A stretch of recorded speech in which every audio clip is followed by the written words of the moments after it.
It all started on a perfectly normal Thursday, or at least it seemed normal at first. One of those days where you expect nothing out of the ordinary to happen, and you're mostly just thinking about what's for lunch. The sun was shining, birds were singing, and I was on my way to Sam's house, my backpack bouncing with every step. The air felt fresh, and everything seemed just right, like the world was in perfect balance. My biggest worry, whether Sam had good snacks. I was hoping for those cheesy puffs or maybe some chocolate chip cookies, anything but those weird veggie sticks his mom sometimes buys. I kicked a pebble, lost in thought, daydreaming about snacks and video games, until my left eye twitched. Not an itch. A deep, weird wiggle, like something inside wanted out. It was the strangest feeling, like a tiny creature was squirming behind my eyeball. I stopped, rubbed my eye, but the wiggling only got stronger. My heart started to race and I looked around, hoping no one was watching me freak out. Suddenly, a soft, wet pop. The sound was quiet, but it echoed in my head, making my skin crawl.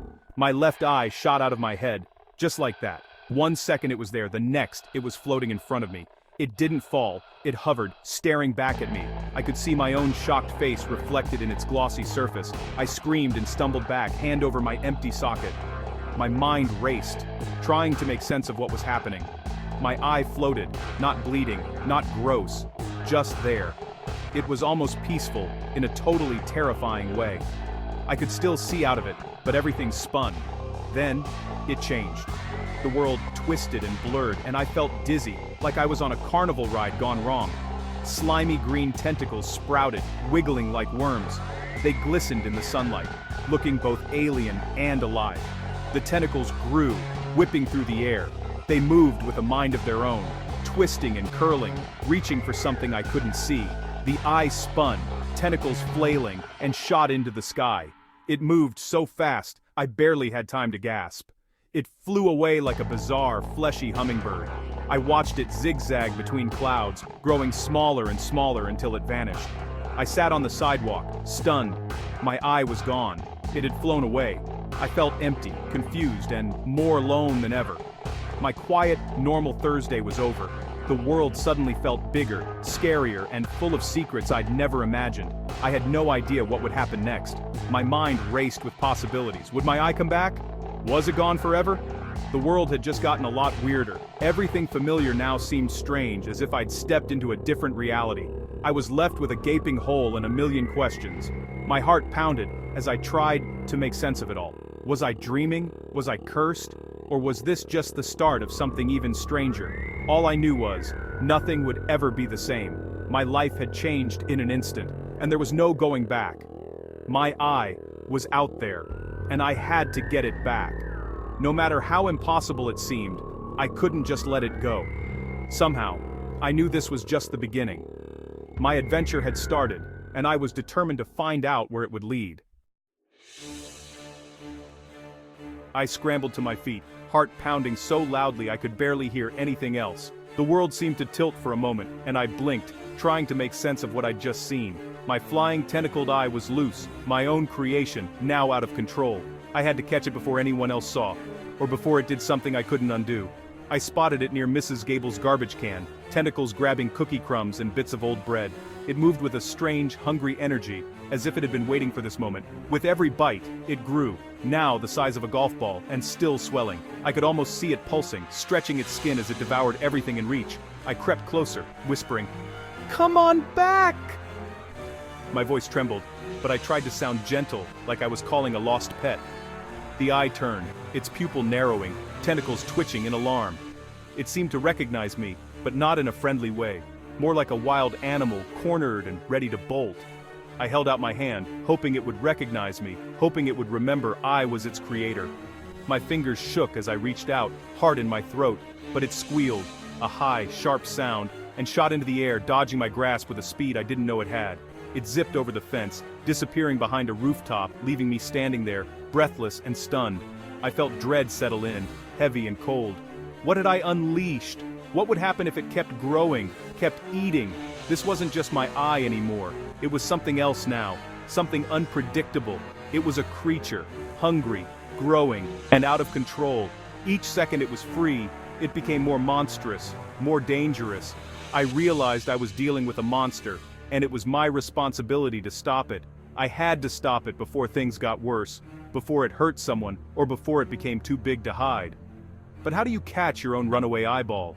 How do you outsmart something that knows you as well as you know yourself? I was alone, and the problem was getting bigger by the minute. The world suddenly felt huge, and I felt very, very small.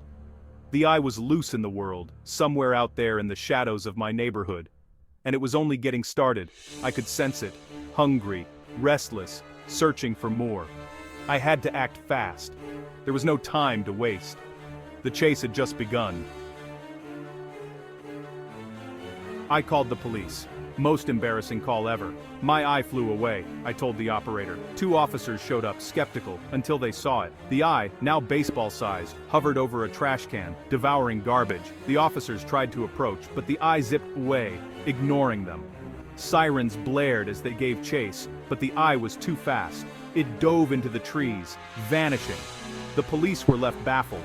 My runaway eye had just outsmarted the law, and I knew things were only going to get stranger. The next day, the eye reappeared, at the crowded farmer's market. Now soccer ball-sized, it hovered above the popcorn stand, tentacles grabbing snacks. People screamed and ran as the eye devoured everything in sight. Police tried nets, but the eye dodged and swatted them away. It finished its feast and soared off, leaving chaos behind. The town was in shock. The flying eye was all over the news. No one knew it came from me. The monster was growing, and so was the panic. I realized my secret was out. Sort of. The eye was unstoppable. I had to find a way to stop it, but it was getting bigger, faster, and hungrier. Time was running out. After the market chaos, the eye vanished into Blackwood Forest. The town was terrified. No one went out after dark. Search parties found nothing, but I knew where it was. Deep in the woods, the eye hunted animals, growing to the size of a car. Its pupil became a swirling vortex.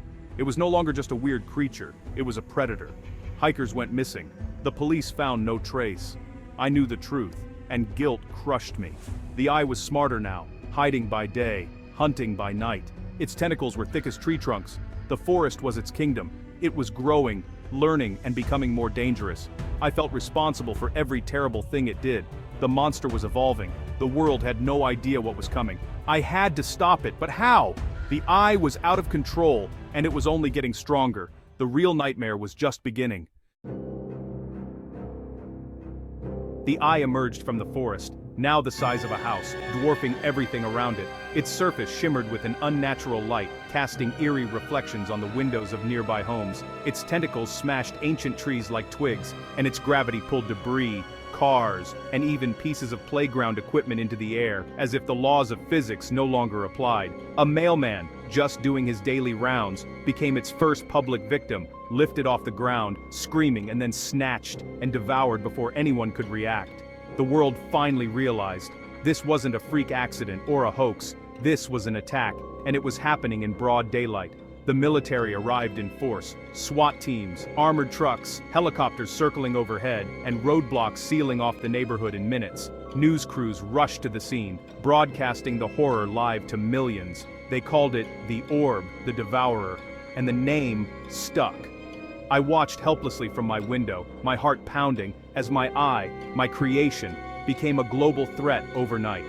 Its gravitational pull rocked parked cars, ripped shingles from rooftops, and sent trash cans spinning through the air like toys. It devoured everything in its path: lampposts, fire hydrants, garden gnomes, and anything else not bolted down.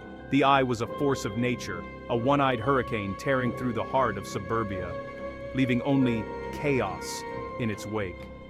It drifted toward Main Street, unstoppable, its gaze fixed on the heart of the town, as if searching for something more. The town was in chaos, people running, cars overturned, belongings scattered everywhere as everyone tried to escape. No one knew what to do. Some hid in basements, others fled on foot, but nowhere felt safe from the eye's reach. I was trapped, paralyzed by fear, watching the destruction I'd unleashed and feeling powerless to stop it. The eye was eating the world, one bite at a time, its hunger seemingly endless as it consumed entire buildings and neighborhoods. I knew I had to find a way to end this nightmare, no matter the cost. The responsibility was mine alone. but it was too big to ignore, and too powerful to stop with ordinary means. Its presence dominated the skyline, a living catastrophe. The real battle was about to begin, and the fate of the town, and maybe the world, hung in the balance. SWAT teams made their stand on Main Street, rifles aimed at the sky. The Eye, now department store sized, drifted closer. Gunfire erupted. Bullets bounced off or sank in, healing instantly. The Eye didn't flinch. Its gravity yanked gear from soldiers, leaving them helpless. A missile strike was called in, a direct hit from an F-35. The explosion rocked the town, but the Eye survived, angrier than ever. Its iris glowed red. It let out a deafening hum. Tentacles smashed buildings, swept away armored trucks. The battle was over, in seconds. The Eye had won. Main Street was destroyed. The world watched in horror. Nothing could stop it. The monster was unstoppable. The Eye moved on, devouring cities, bridges, entire towns. It grew to the size of a mountain, unstoppable. The world's armies were useless. Bullets and bombs were just snacks. Desperate world leaders launched nuclear weapons at the Eye in a remote desert. The explosions were blinding, the heat unimaginable. For a moment it seemed to work, but the Eye absorbed the nuclear energy, glowing radioactive. It grew even larger, then split in 2, then 4, then 8. Soon, the sky was filled with city-sized eyes, all glowing with nuclear power. We hadn't destroyed it, we'd helped it multiply. The world was overrun. Humanity's last hope was gone. The eyes spread across the globe, devouring everything. We had made the world's biggest mistake. The monster was now unstoppable. The end was near. There was nowhere left to run. The eyes ruled the world, and it was all my fault. The sky became a ceiling of giant glowing eyes. The original Eye, now continent-sized, absorbed the others, growing stronger. It fired a beam of energy, slicing the planet in half. Humanity's last hope escaped to space. I was on a ship, chosen because I started it all. From the moon, we watched the Eye devour Earth. Oceans, cities, continents. The planet vanished, swallowed whole. The Eye turned to the stars, eating Mars, Jupiter, and beyond. It consumed alien worlds, growing brighter. Finally, it exploded in a supernova, ending everything. We were all that was left, alone on the moon. The universe was gone. The Eye had eaten it all. I stared at the empty sky, haunted by what I'd unleashed. There was no going back. Just silence, and the memory of a world devoured. I was the last witness to the end, before the moon was pulled in. The story of the Eye was over, and so was everything else.